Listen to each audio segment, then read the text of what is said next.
이승우 변호사의 형사 완전 정복. 안녕하세요. 형사 완전 정복 이승우 변호사입니다. 청년 여러분의 든든한 법률 멘토가 되기 위해서 노력하고 있는데 제 목소리가 좀 들리시나요? 제 최근 뉴스를 보면서 참 답답함을 느끼시는 분들이 많으시죠. 특히 이제 우리 2030 세대. 우리 2030 세대는 어떻게 여러 가지로 참 도와주고 싶은데 제 능력이 부족해서 항상 한탄이 됩니다. 우리 2030 세대에서 열심히 돈을 벌고 일을 해서 집을 구합니다. 집은 전 재산이나 다름없죠.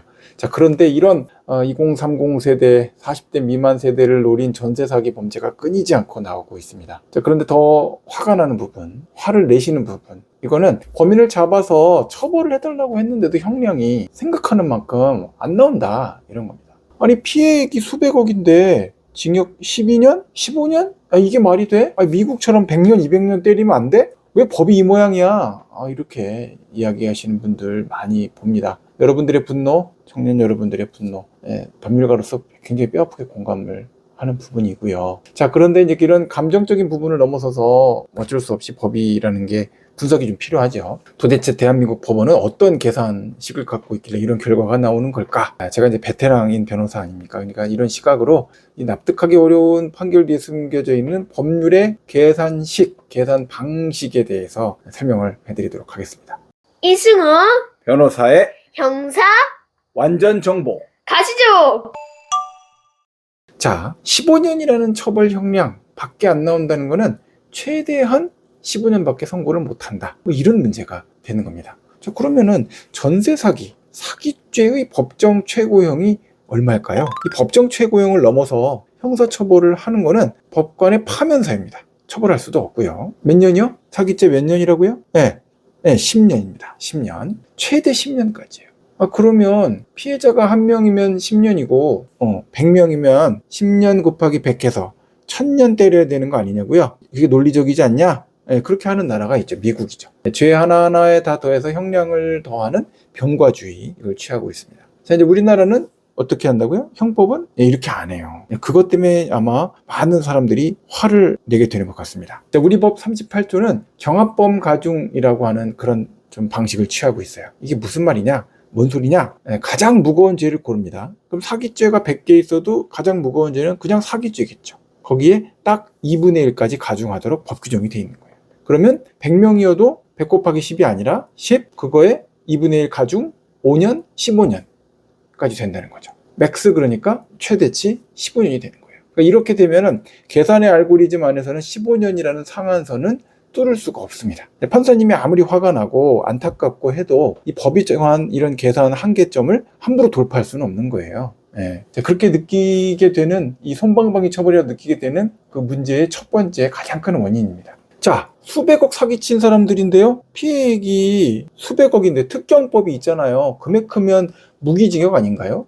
그래요. 특정경제범죄 가중처벌 등에 관한 법률, 특경법 이렇게 우리가 부릅니다. 특경법 관련해서 사기 이득액이 5억 원을 넘으면 3년 이상, 가중되면 50년까지 될 수가 있고요. 50억 원 이상의 피해를 입혔다라고 하면은 무기징역 또는 5년 이상 50년 이하 처벌이 가능해집니다. 근데 여기에 아주 좀 법적인 버그라 그럴까요? 시정돼야 될 이런 문제가 한 가지가 들어있어요. 특경법상 이득액을 계산할 때는요, 합산액을 계산하는 게 아니에요. 네가 일으킨 모든 사기 피해액을 합산해서 보니까 5억이 넘네, 이렇게 계산하는 게 아니에요.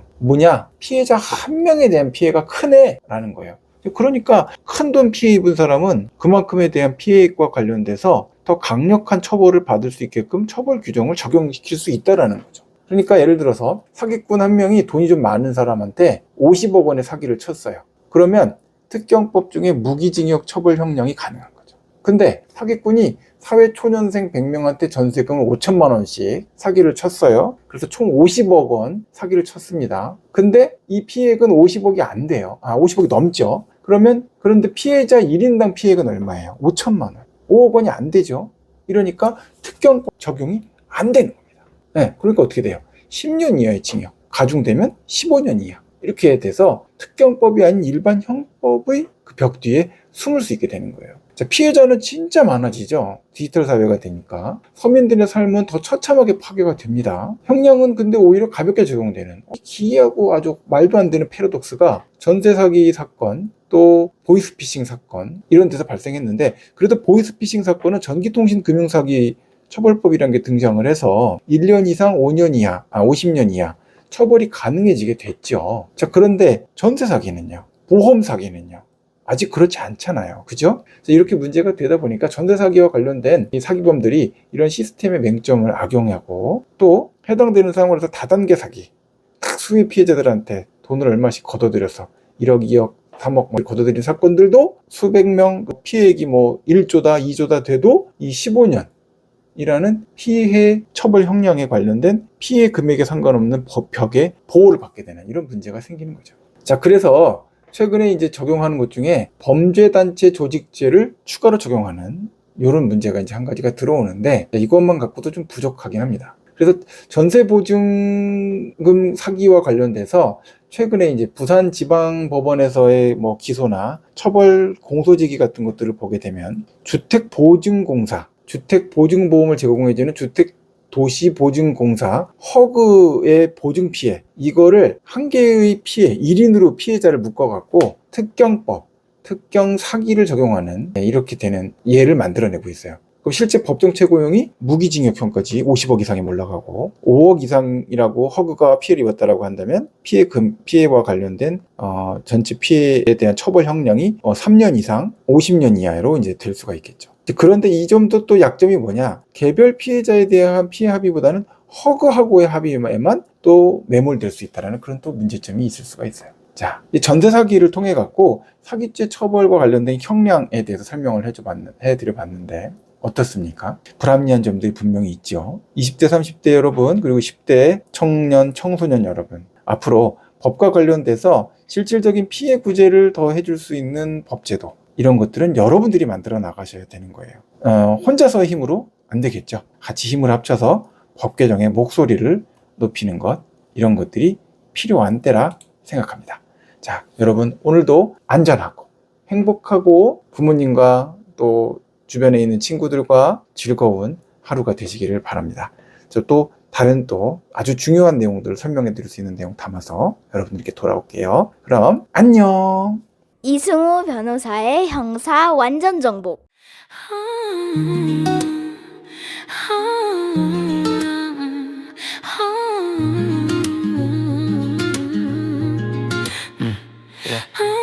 특경법상의 이득 계획은 원칙적으로 피해자와 린 단계 기준으로 계산합니다. 비교해드릴게요. 사기꾼이 재벌 명에게 50억 원을 사기쳤다. 이긴 그 50억 이상 특경법 적용 무기징역 가능. 사기꾼이 사회초년생 100명에게 전세금 5천만 원씩 총 90억 원을 사기쳤다. 전체 피해액은 50억이지만 피해자 1인당 피해액은 5천만 원. 특경법 적용 어떻습니까?